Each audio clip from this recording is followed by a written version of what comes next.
Hello everyone and welcome along to Spa-Francorchamps for the centenary edition of the Spa 24 Hours, and we have an absolutely packed session of support races for you across this Friday. We're going to kick off the very first of our sessions with the Fanatec GT2 European Series, and the cars are already on circuit making their way around this famous 7-kilometre Spa-Francorchamps track, and we have a really good, different selection of cars for the GT Challenge for this year, but also for the entry list that we have for this weekend, because there's a few extra drivers that have been pulled by the attraction of this beautiful Spa-Francorchamps circuit. Alongside me, Ben Colston-Juris, is David Addison, and he will be with you across all of the different championships this weekend. David, it's lovely to see the difference of cars that we get in this GT2 European Series. Absolutely, Ben, you're right. And it's also good that the entry continues to grow here, because we have a bigger grid, I think. Eyes across, and this session will run for 17 more minutes, so a 20-minute session with our first drivers. And with just 15 cars on circuit, have we got more than 15 cars on circuit? We should not have too much traffic to contend with there. They should all be able to find their own space. Now, just looking at the 66 car, this is Attempto Racing that, of course, have themselves a couple of cars in the GT3 24-hour race. Not a lot of livery on that car, but that car will be driven in the second session and a teammate by Lorenzo Petresi. Now, that is a change from the original entry list where Alex Acker, who is also one of their drivers, was lined up. I don't know why he's decided not to do it, but Lorenzo getting himself a little bit extra mileage. Thing is, these GT2 cars are quite different to from all the drivers you speak to. Really a fun car to drive, in characteristics more like the GT4 car, but with so much more power. First lap then, Philippe Pret comes across the line. We are going to probably lose a couple of lap times thanks to track limits. Oh yeah, you have little faith. It's likely to happen. Yes, I think you're right. So we've got to be careful not to get too excited when they go across the line, because they might have them deleted by the time they get down to Eau Rouge. Well, there is the new quickest car. Philippe Pret did, as you say, Ben, go quickest, or he set the target time, but Leonardo Guarini has now gone fastest. He's done a 2:23.911. Leonardo Guarini that we were used to seeing in this championship in Porsches, but he switched to the Maserati for this year with a very quick Italian young gun, Carlo Tamburini, as his co-driver. Bounce right 24 hours of Spa itself. Any opportunity for some of the pro drivers to find a tenth of a second, and they will find it, and especially in the dark. They'll see what they can do. Leonardo Guarini then looking as though this lap, hopefully he's going to stand. Personal best and an absolute best to try to go ahead of Philippe Pret, who's done a 2:24.435. And Leonardo Guarini coming up to the end of the lap here. Three Maseratis in the entry list, only one with lap time at the moment, but Guarini should be able to get this one registered. And is it going to be faster than Philippe Pret? Yes, it is. So different categories, obviously, but we do have the AM drivers in at the moment, so really it's kind of a balanced for this Spa circuit, and he'll be sharing that car with Loris Heismans, brother of Mike. Through Pouant, you can see how much the Mercedes is wanting to move around as he's trying to get the power down through the second double gauche. And there is also, because it's been so dry here over the last, 4 or 5 days, whenever they just kiss the grass or kiss the gravel, there's a lot of dust that gets brought up on the circuit. We saw that in qualifying last night, didn't we? And it kind of tricks you, because you think, oh, someone's gone off through the gravel, but actually it's not. It is just as you say, that it's been so dry and dusty here that it makes it look more dramatic. One driver that's going very well, Ben, fourth quickest in number 89, is Petr Lisa in the KTM Crossbow. New to GT2, but he's a driver that's come out of the 24-hour series, the Fanatec series. So new to this championship, but going pretty nicely. We've got a Maserati 1, 2, 3, KTM 4, Mercedes 5, KTM 6. So there is 17 on, there should be 17 on track. We have 16 times. We're just missing times from the number 90. And I think that's about to be revealed. It is, because number 90, now Dennis Liebel goes 8th fastest. Michael Doppelmayr is now the least quick. So it is being shown as Pierre Caffer on the timing page, it cannot be. And the driver that is declared as driver 1 is Michael Doppelmayr. So curiously, it's right on the graphic, but wrong on the timing and scoring page that we have, because Pierre Caffer is certainly not 15 seconds slower than Leonardo Gorini. Lawrence Tomlinson would appear to be under investigation for a wrong pit lane exit. Oh dear, Lawrence. It's good to have the Ginetta, good to have Lawrence Tomlinson on the grid, but he's clearly not really circuit map of how to leave the pit lane. Well, teams are based outside the circuit this year, such as the amount of paddock space needed for all the different support races. So we do have cars that are in usually where the TV compound has been in previous years, in parking P14, if you know your parkings here at Spa. It's remarkable that the teams, sometimes hospitalities get moved out, but to actually have the cars outside the circuit, they have to come through the tunnel underneath the chicane to then make their way through that maze of roads to get themselves, they'll enter the circuit at the bottom, usually at the bottom of the hill. We've seen him in GT3 racing pretty much since its inception, but not in GT2. This is the car that Stefan Rattel has driven in the past, Luca Piri has driven in the past, but Stefan is racing in the historic GT Legends event. Whoops, Costatini steps over the curb coming out of Blanchimont, so that I suspect is going to be a track limit warning if nothing else. But with running an event and also being involved in the historic GT race, that's probably about enough for Stefan. So he's kept the car on the grid, but put other drivers aboard it for the weekend. It'll be Alfio Andrea Spina who will take over that car for the second qualifying session. And of course, when we come to the races where they share the car, he'll be the second driver.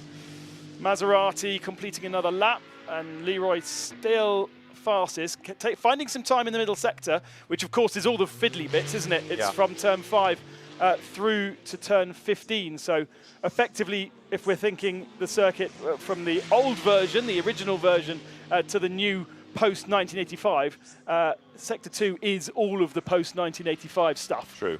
And for the parade on Wednesday, the old circuit was used, which is fantastic to see. So good. Yeah, exactly. There's Lawrence Tomlinson's Ginetta. We haven't seen much of Lawrence on track of late, but it's good to have him involved. And having had a lengthy pit stop, he is back out on track. Got no one to battle against on the road at the moment. The Ginetta is the G56 GTX, so it is an invitational car. Ginetta having a look at whether or not the GT2 market is for them. Of course, there are Ginettas that are GT4 spec. They have their own one-make series. And if there's a market here to take the existing G56 shape and adjust it to make it GT2 compatible, then it could be a new market. And it would be good to have the cars plural on the grid. It certainly looks the part, doesn't it? It's wider stance than we're used to from the 55. Yeah. The rear axle looks wider. The engine's certainly more potent. It really sounds awesome with the exhaust coming out just in front of the rear axle. And it's really spitting flame, but Lawrence is being very kind to the curbs, isn't he? He's staying well away and almost feels as though there might be something loose, because he's nowhere near the curbs in any of the corners, and then there's some sort of weird wiggling going on the straights. Yeah, he comes, no, I thought he was coming into the pits, but he doesn't. He carries on. He is penultimate, and he is 8 seconds off the pace, and Lawrence is better than that. Yeah, I agree, but for a new car, I think you'll find that as the mileage continues, that will reduce the deficit to the top of the grid. Others look on, waiting for their turn, and the KTM squads, and they're in a sense a bit like the Ginetta, aren't they? Low volume brand up against big names in sports car manufacturing like Mercedes, like Maserati, like Audi. Stefano Costatini goes to the top of the times, and we now wait and see whether that lap stays, because at 10:29 and 44 seconds on the clock of the time of day, he lost a lap, but I think that was the previous lap. I think that one's going to be good to stand. So Audi to the top. We've got 3 Audis in the entry list and 3 Maseratis. It was Maserati 1, 2, 3, but now with that LP Racing car up, it's Audi at the head of the field, although LP Racing also running the Maseratis. So as a team, doing a very, very good job. I mean, they've rather cornered the market, haven't they, LP, within GT2, because they've not concentrated on just one brand. They've run all sorts of things, all at the same time, for a multitude of customers. Martin Koch is a man to watch here in 812 KTM. I've never quite got to the bottom of why it is such a big number on that car. Oval racing has 3-digit numbers, but you don't find it all that common in circuit racing. But 812, the MZR Motorsport Zentrum Reed entry, and Martin Koch has come out of the Dutch Supercar Challenge and the GT4 European Series, gets quicker all the time, and he's got Reinhard Koffler with him as a co-driver. They won at Misano last time out, so they get 10 seconds extra in the pits for race 1, and Martin Koch is 4th fastest as he crosses the timing line. Didn't do a full season last year, missed the first half of the season, but was able to take 2 victories. They didn't come here. They went off half-cocked, is what you mean. Yes.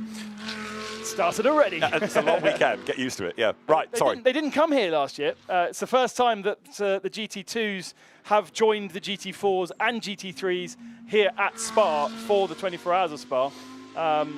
They actually had their own timetable last year where they didn't stay with GT3s. Right, yeah. So they went to places like Dijon and the Algarve. They supported British GT at the Algarve.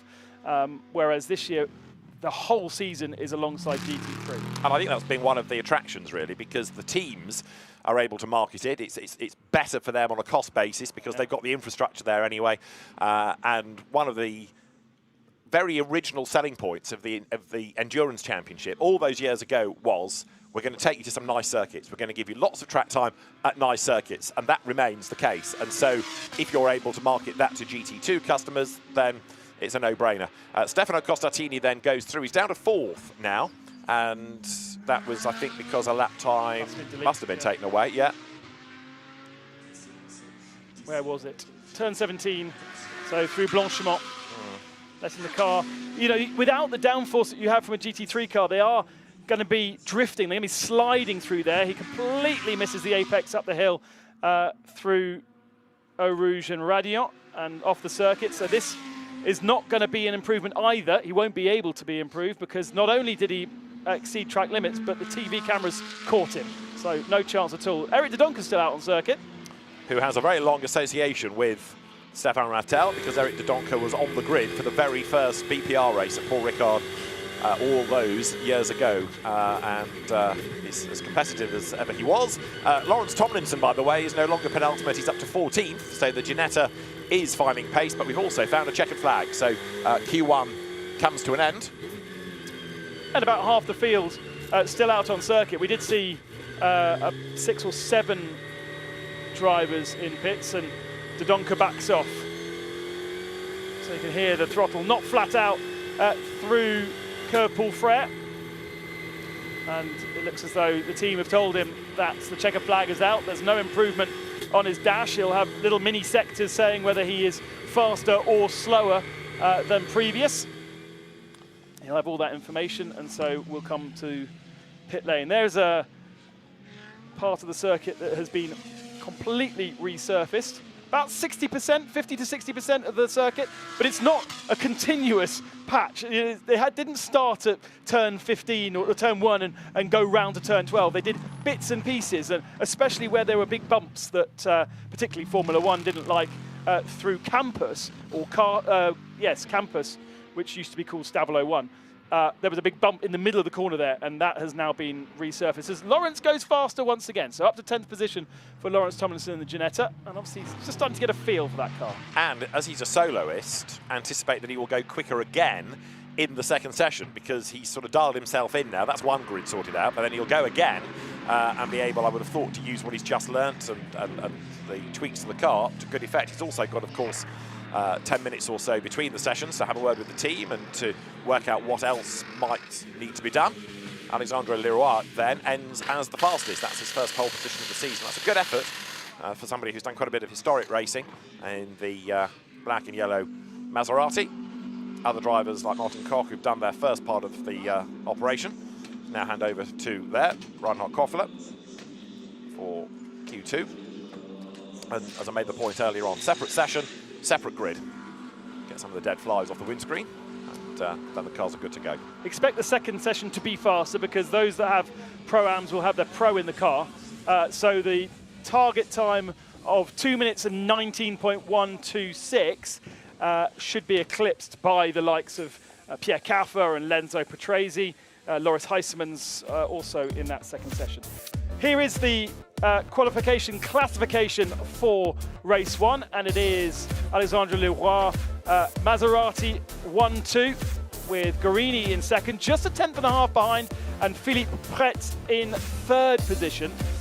And then the best of the KTMs with Martin Koch in 4th. Constantini, the best of the Audis, although we know he could have gone quicker because he had a couple of laps deleted. Lisa and Anderson, we didn't see the number 80 KTM. Gibbon and Van Ley in 8th and 9th. Laurent Thompson, that sole driver, in 10th, 2.5 seconds back. Eric de Doncker, 11th. Liebel in 12th position. Sarmini, Perrin, and the rest of our 17 cars. Yeah, Andre Mukavol's next. That was the driver in the Audi that you were talking about. The Attempto Audi. Andre Mukavol, somebody that we've seen in World Challenge Europe in the Sprint Cup as a bronze, and learning about a new type of GT car. Quick look at the highlights then of the first part of qualifying, with the field venturing out one by one, with Seti Sarmini's KTM as on track, being pursued by 88 Stefano Costatini in the LP Racing Audi. 812, Martin Koch at the wheel of it, pushing on. And an early gun time set by Philippe Pret, although he would end up being 3rd fastest in the end. His son Louis doing the CrowdStrike 24 hours at Spa this weekend.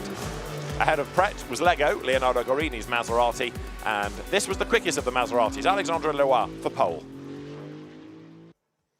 So Q2 will be next. Drivers await a start time. And there you've got Eric de Doncker with the grey hair talking to his co-driver, that being Loris Hezemans. There's quite a lot of Hezemans' presence here. His elder brother Mike, a former winner of the 24 Hours and racing in the historic GT race. I think Loris Hezemans driving with him in the Lotus, Elise, yeah. Which isn't a car you see very much of. You didn't see much of them in period because they weren't the quickest nor the most reliable. But the Hezemans brothers are going to be sharing that car, and it makes a great noise when it goes. And we'll be bringing you qualifying 2 later on today, and race 1 much later on today from the historic GTs, the Endurance Racing Legends cars. I imagine that's a car that's been sitting in the workshop for a while, collecting dust, and then suddenly this opportunity comes. Suddenly there's a series for it. Yeah, exactly. That tipping point between being an old car and then an old car that's got a championship. I think I read it was 1997, the GT1 Lotus Elise. Sounds about right. So yes, it's been a while. I can remember seeing it at Silverstone in a race that I'm pretty sure was stopped early because of horrendous rain that year. But wet days at Silverstone are so rare, you know, it stands in the memory. He lied. There is the car that Lorenzo Patrese is going to drive. His dad's here as ever to cheer him on. And you get the feeling, don't you, it's a new car to the team, as you made the point earlier on. There's not much livery on that. It does look good, though. Sometimes the naked liveries are more attractive than getting loads of colour onto the cars. But yes, it looks very clean, doesn't it? Yeah. And the Attempto team that's run by Arkin Arca, Alex Arca's father, behind that. And I think because Alex is in the Pro Cup, where there's even more driving to be done, so you've got 3 drivers to a Pro Cup car, whereas Lorenzo Patrese is in the class where you can have 4. Maybe Alex Arca is of the opinion that he doesn't really need to tire himself out anymore. And there's always been, not a complaint necessarily, but a point from all of the drivers in the Spa 24 Hours that they just don't necessarily get very much track time during the practice and qualifying sessions, because there are 4 drivers per car, and so, you know, and the circuit is long. So that's 5 or 6 laps, really 5 or 6 times through a corner for a driver with lacking experience is not very much. For the pros that know it very well, and I suppose Lorenzo is now to a point where he's probably quite comfortable with Spa. He's done it enough times. Sure. But any extra track time that you can get and glean, even if it is a very different way to drive, may be helpful. As well, the simulator is handy, I guess, as well. There, number 80, that's the car that Thomas Anderson and Simon Birch share. Simon Birch, the other quick Dane, will go next. The KTMs with that very distinctive up and forward bodywork. So always their pit stops are interesting, because you see the driver Caterham style pop out through the roll cage, but the bodywork goes up and forward. Their number 1 will now be Carlo Tamburini, who has proved to be very, very quick this season. Interesting, there is somebody that's come out of the Italian GT Championship. He was the runner-up in the Endurance Pro-Am class last year, going away from GT3 into GT2, but you know, maybe it's a clever idea. Learn a bit more about GT racing and the cars and the quirks of them, perhaps away from a very bright spotlight, and then do well in this, young gun, work your way back into GT3 racing with an impressive Title 1 on your CV. And you're on the in the right paddock, talking to the right people, and being seen by the right people as well. Let's head down to the pits then. And we've got Antonia in pit lane to chat to Martin Koch down at KTM. Martin, you've been on every podium this season so far. Do you think you can repeat it this weekend? I really hope so. I mean, that's we aim for. I think to win the championship, we have to be on podium every race. Otherwise, it's just on a. I mean, you see, it's very tight. We're 1 point behind, and we have to catch up. And so, yeah, maybe for race 1, it's going to be a difficult one. Maybe P2, race 2 might be a bit better position, I guess, because for race 1 we also have to compensate the 10 seconds penalty from last win, so it's going to be a bit more difficult, especially now with the with being on P5 at the starting grid, so it doesn't make it easier. Now we've got the biggest GT2 grid of the whole season so far. You said there was a bit of traffic in this first session? Yeah, I had quite a bit of traffic. First couple laps when actually the tires were heated, and then yeah, it was difficult, so I had like 2 laps that I had to just let go, and then try attack again, and I only had like 2 fast laps. Yeah, I think it's a missed front row, surely. Yeah, but we'll try to catch up in a race. I'm sure you will. Best of luck. Thank you. Thank you. As I said a bit earlier, only done half the season last year, but obviously with sights on the championship this year, and therefore trying to get points and score well at every single round. There is Martin Koch in slow-mo through the chicane, and if you're driving these cars at the limit, they very much like to be slid around. It's how you get the best out of them. There's a lot of rattling going on that car. The engine cover was rattling as they hooked up the curb on the left-hand side, the little light clusters. You strip this back, it is still the original KTM Crossbow, that kind of odd shaped, which has a one-make series in Austria. And then they just started building bodywork over it and eventually developed it into this GTX machine. You forget, in a way, how long KTM has been around as a car constructor. You instinctively think motorbikes, obviously. Yep. But go back to the very early days of the GT4 series. I'm going to sort of, 04, 05. They had an open-top KTM Crossbow in that for what was then called the GT4 Lights or the Super Sport class. That's where Christopher Hauser started, for example. We had one of them in British GT for a time. So they've been around as a car constructor for 20 years plus. Yes, and I think that same model still races in Austria in a national series. Crossbow Battle, is it called? Something like that? Yeah. We had it at Hungary one year, didn't we, with World Challenge from memory. And lots of the KTM drivers have come out of that. You know, they've gone into a kind of Eastern European Championship for KTMs, enjoyed it, and then found something else that they could race, but still with the same brand. Track temperature's going up a little bit. The cooler temperature we had this morning, now that the sun has burst through, it's making the track a bit warmer. Everybody goes out. The 20-minute session for the race 2 grid then underway. Much cooler than practice sessions yesterday. We were in the mid-20s to late 20s over the last 2 days. It's been uncharacteristically hot, I would say, for Spa, as it has been in most of Northern Europe.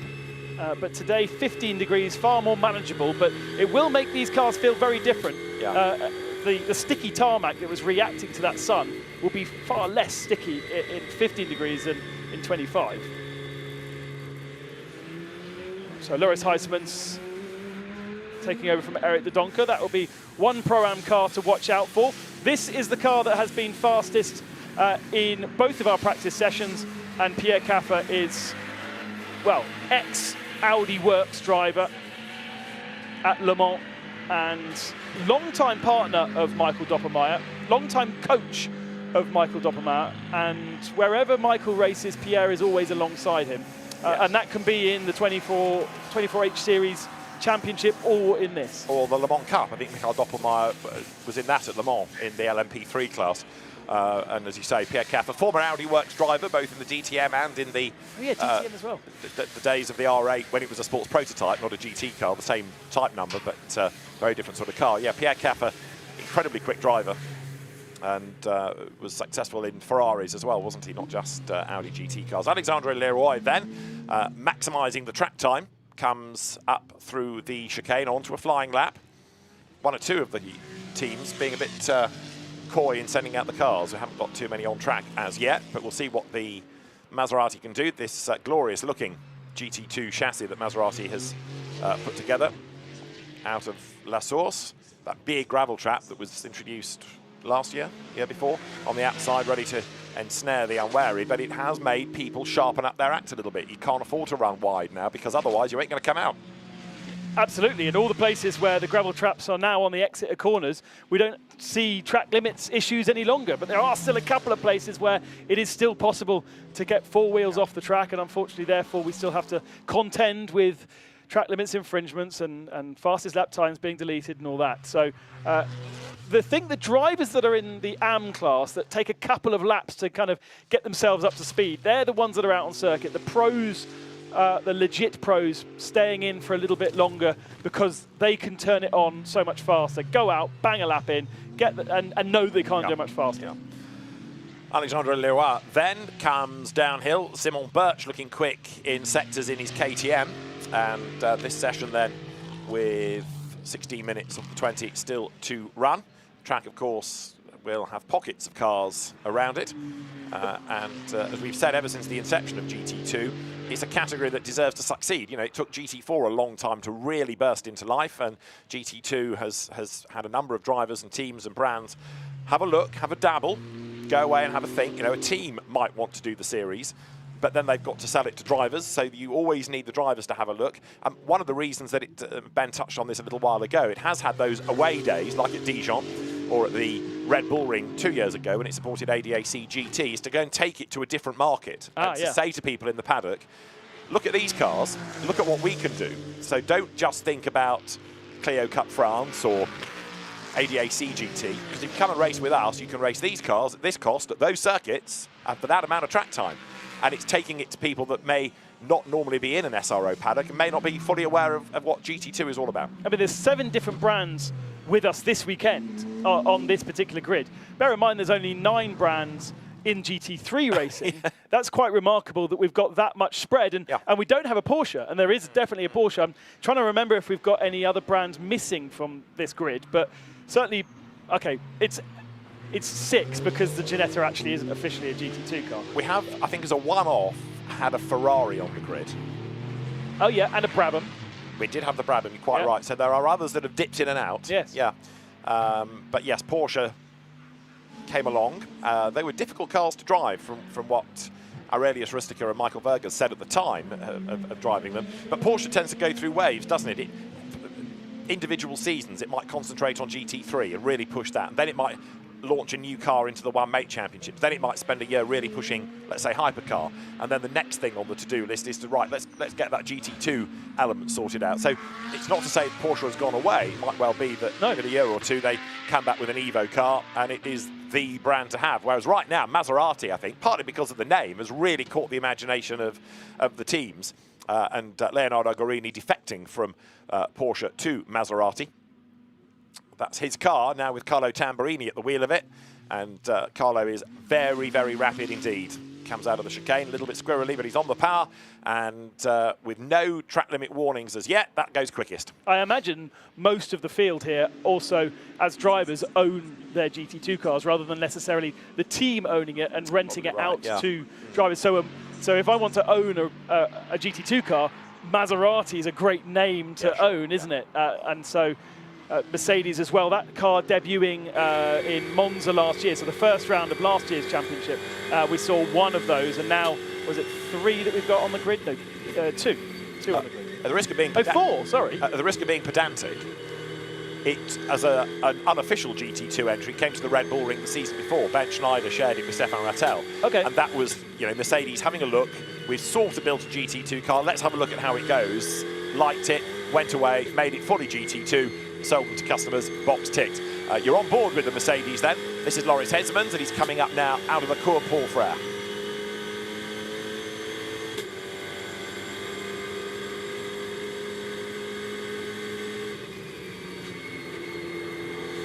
And that is why Blanchimont is a lot more challenging in a GT2 car than a GT3. GT3s are flat out through there, but quite a significant lift from Loris Hesmans to get the nose in and not to run wide on the exit there. Mercedes is looking a little bit squirrely, isn't he? And he's in the technical stuff in the middle of the lap. He lost a chunk of time.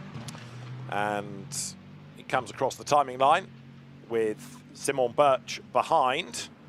And fastest is Simon Birch now. He has just done a 2:18.079. Number 90 KTM, that's Dennis Olbert going through. And 88, the Audi. Stefano Costatini still shown, interestingly, as being behind the wheel of that car. We were expecting, were we not, Alfio Andrea Spina. Yes. But it is shown everywhere I look as Costantini. Now that might be because they haven't flicked the switch in the car. It might be that Spina has decided to stand down. So there's a question mark then over 88 Audi and who's driving it. Carlo Tamburini, in the meantime, down to third, as here is Reinhard Koffler, Misano winner, goes across the timing line, and only 13th at the moment, because I think a lap time has just disappeared. No, not for him, that was a start-up lap, so the next one is the one to watch. Tamburini back to the top, though, with an absolute best middle sector, bookended by personal bests. And that's now well below what we saw in the first session, so 2:17.9. Beating the 2:19.2 that we saw in session 1. The pros now turning on the fast lap times. Pierre Caffa has done an effort, but his first effort only good enough for 7th because he came out of the pits quite a bit later, so he'll still be trying to get those tyres up to operating temperature. Costatini's car is now being told by timekeeping to check the transponder setting because it's in the wrong place. So we'll. They were listening to you, David. Yeah, somebody was. We'll no doubt get Spina's name put up there in due course. Tamburini then ahead of this car, Simon Birch's KTM. The Audi of Alfio Andrea Spina now third, and Alexandre Leroy quickest in Q1, 4th in Q2. But the best of those in the AM class, as Ben was saying earlier. Pro-Am and AM. 16 cars with a lap time set. We do have 17 on the entry, but the 17th has yet to make its appearance in this session. We saw 17 on the last session. Yes. Not aware that anybody had a problem that would keep them in the pit lane. No. We saw the 98 Motorsport 98 Mercedes have an issue in free practice 1, so it missed free practice 2 and had to do a hardship lap. It is Patrese. Ah. Is it not? 66. I think Lorenzo Patrese has yet to go. Maybe he didn't realise. Well, yes. We saw the car and it was on the apron, ready to go. And clearly it worked because Andre Mucavols drove it in that earlier session. Anyway. On the phone to Lorenzo, where are you? Yes, put the breakfast bowl down, get yourself to the circuit. It might be with the team talking GT3. There's Tamburini anyway. He remains the fastest driver in the session. Steps it up on the curb, but 2 wheels remain in contact with the racetrack, so that's okay. Lost a bit of time in the middle sector on this lap, though, didn't he? That's the hardest sector. That's the fiddliest one. That's the easiest place to lose time. Now Loris Huismans with a purple first sector in the attempts to get the provisional pole. We should be looking at Huismans. We should be looking at Pierre Caffa as well. Matto Hommler, ex-touring car driver, 13th position right now. Again, another of our pros. Those are the guys that you would expect to see at the top of the times. In fact, Pierre Caffa has completed a lap and goes fastest. Does indeed, and goes fastest by 0.4 of a second. That is Alexandre Leroy. The clock's ticking on Loris Huismans, but you're looking at Alexandre Leroy, and on this lap he has done 2 personal bests, so an improvement beckons, going up now towards Blanchimont. There's the clock now to accompany Alexandre Leroy's lap. He's ahead on the racetrack of Huismans, so we'll get him to the timing line sooner. Comes up towards the chicane. I was talking yesterday in GT3 qualifying about the fact that you can't really call it the bus stop anymore. It does look nothing like one, and even the signage at the circuit has long since given up on that. It is just the chicane as Leroy steps it up over the curb. That might cop him a bit of a track limit problem, but it was a mistake rather than exploiting the width of the road. The time in the end is an improvement. Alexandre Leroy's lap, a 2:18.9. He lost time in that last sector. And Huismans has lost quite a bit of time in the middle sector once again.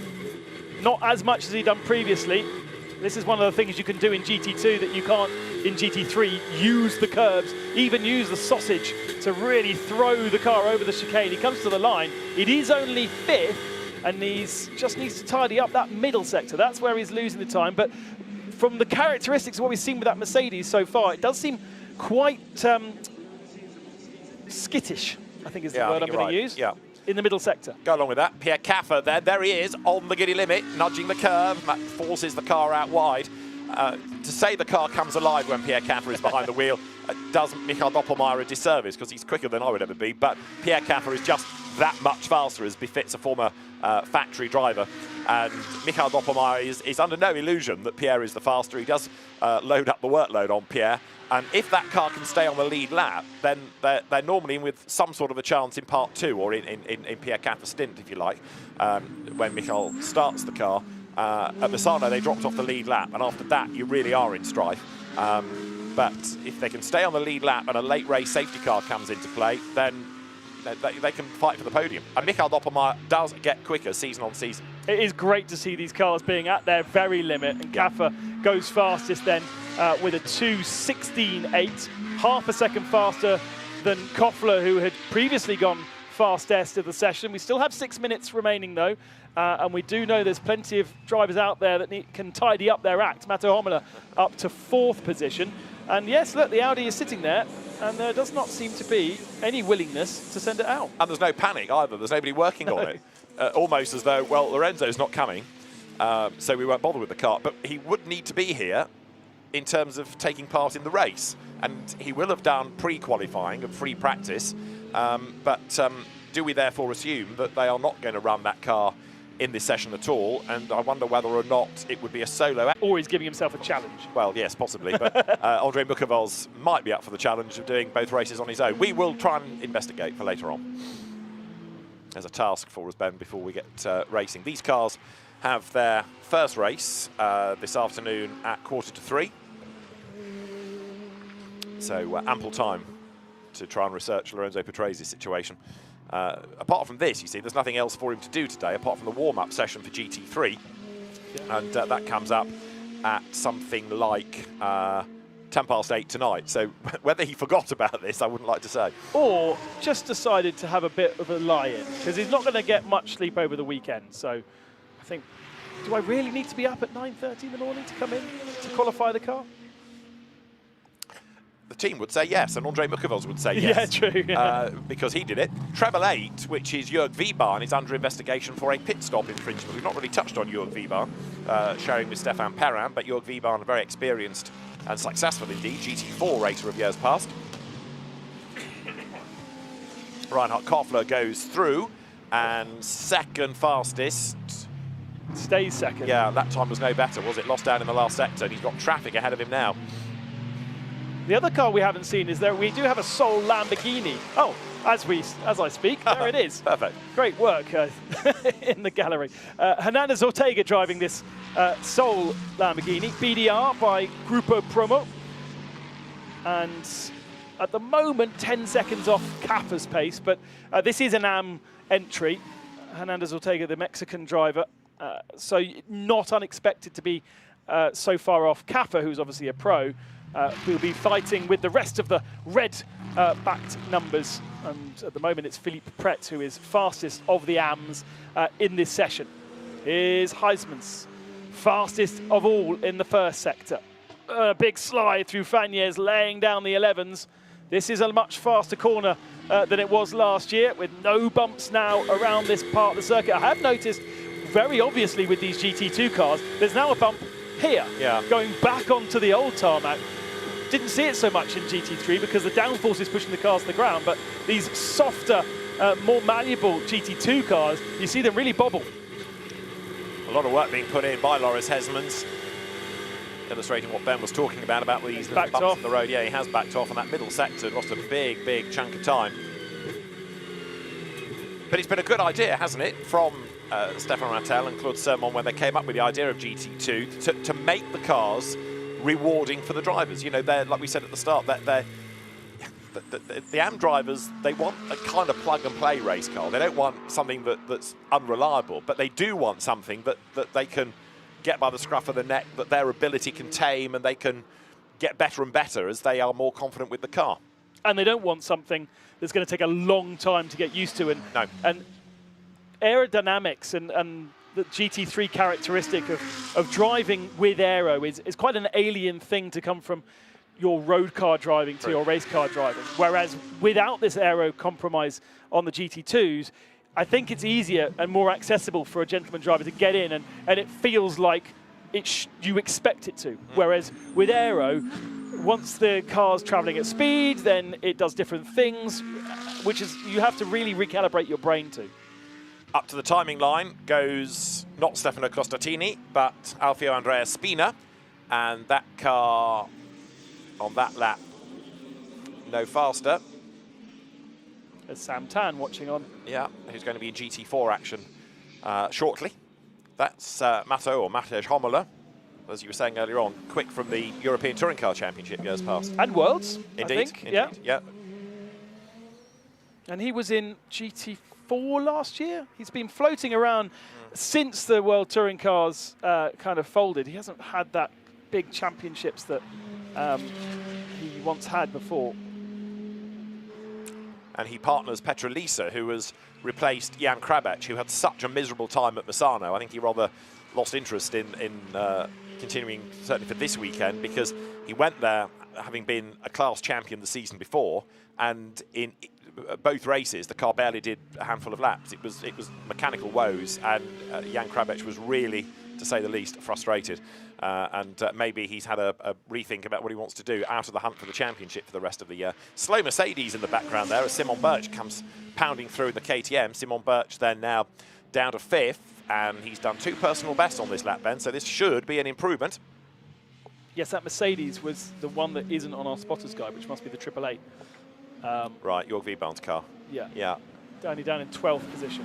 Birch has got half a second to find in this final couple of corners, and it really is that final sector is turn 15, so curve Paul Frere, and then how brave you can be through Blanchimont. Goes up to 3rd though, so Audi, KTM, first of the Maseratis, only 5th in this session versus 2nd, 3rd and 4th in race 1 of the weekend.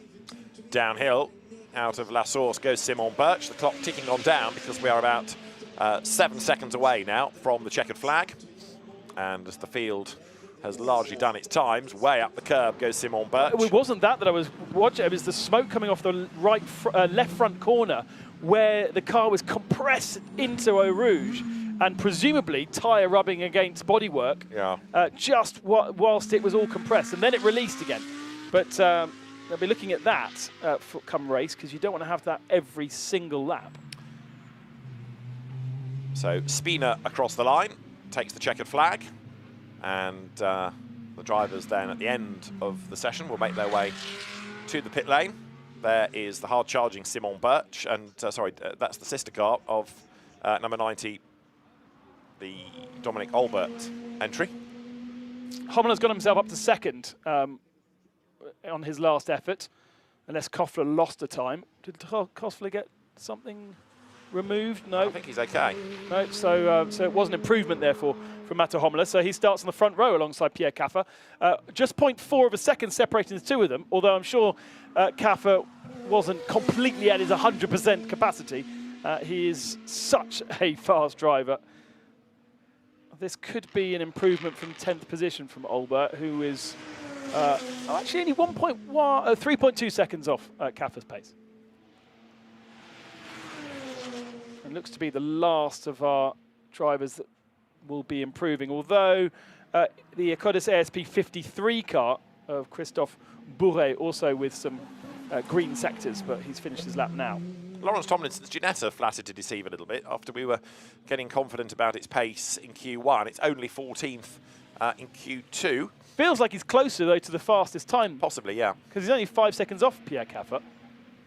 And Caffer is 3 seconds faster than the last session. So maybe this whole session just a little bit faster. Olbert then improving his time, but not his position. So the flag out, last few cars take the checkered flag. And here, Dominic Olbert, and again, that's a KTM with lots of smoke as it grinds the ground. He's still pressing on, even though this is an in-lap, he's still pushing hard, isn't he? Trying to carry that pace maybe into the first sector to see what he can do, but it's all a little bit too late, having, as I say, he's taken that checkered flag, session is at an end, and you would anticipate in due course that the team would be on the radio from the Razzoon More Than Racing squad to say, okay, that's it, time done. Here are the results then from qualifying 2, with Pierre Caffer setting the pace at 2:16.8, ahead of Matto Hommler and Simon Birch, with Ronald Koffler in 4th position for the 3rd of the KTMs. The best of the Maseratis, Tamburini 1.1 off Caffer, with Loris Heisman's best of Mercedes in 6th. Philippe Pret, the best AM, in 7th position. The second best AM, Alexandre Leroy, in 9th position. And then that KTM we were just seeing, Dominic Olber, in 10th. 3rd AM. So no time for the 66 Patrese car. Let's go down and speak to our fastest man. Congratulations, you're on pole for race 2. Yes, it's very nice. I have to say, what can be nicer to drive with these weather conditions here in Spa, and then with such a beautiful Audi. And I'm really happy for this lap because everything was in. It was just a clean lap, and I'm really happy about this lap time. Absolutely, you should be. Congratulations, thank you. Thank you very much.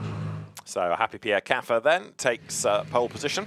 It'll be fascinating to see how that car fares over the 2 races.